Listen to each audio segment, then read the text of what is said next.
ఏ పువ్వు ఏ తీపిదన్నది ఏనాడు రాసున్నది, ఏ ముద్దు ఏ మోగిదన్నది ఏ పొద్దు రాసున్నది. బంధాలై పెనవేయు వయసుకు అందాలే దాసోహమనగా, మందారం విరబూయు పెదవులు మధువులనే సరిచూడమనగా.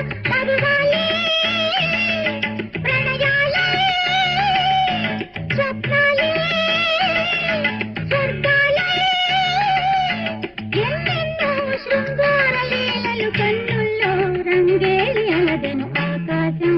ఏనాటిదో అనురాగం ఆనాటిది, ఆవేశం ఏనాడు కలిగెను ఆనాడే